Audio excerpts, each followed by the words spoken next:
Hey everyone, I got my XSR900 in the house for the winter here, so I decided to do some upgrades to it, including the steering stabilizer up here.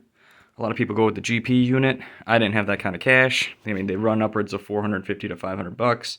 I just didn't want to do it for the same principle that this is going to do.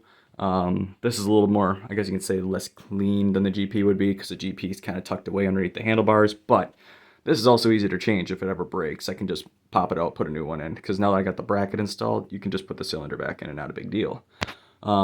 This is actually really well made.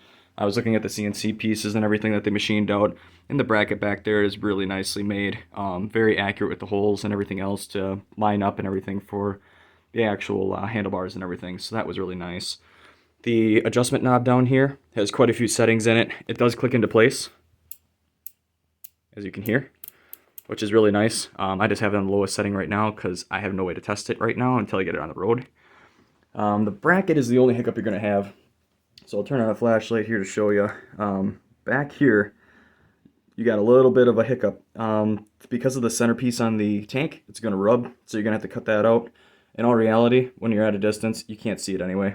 It's in the dark. So, but the bracket itself lines right up. You didn't have to do any modifications. It bolts right in right there. And then there's another bolt that goes in between there, basically, that connects to the tank. Pretty easy to do.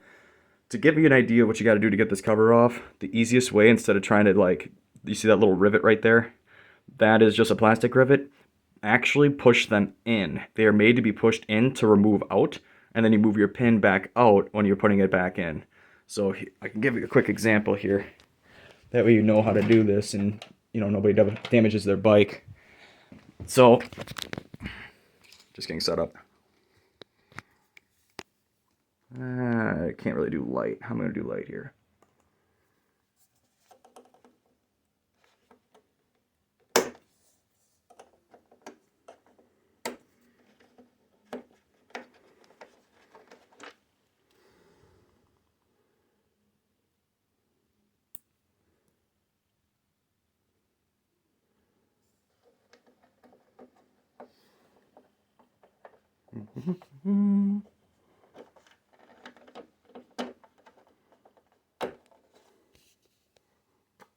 Sorry, I had a flashlight in my mouth, but then you have your pin sticking out. You just push it back into place. Clicks in, you're good to go. So that's why you don't have to pry up on the sides or anything like that to try to get it out. That way you're not wrecking your pins and you can keep your tank looking pretty nice on the outside. There's also two behind the seat back here, so just know that there's two there. And then these are just, these are just cool looking, so they unbolt pretty easy.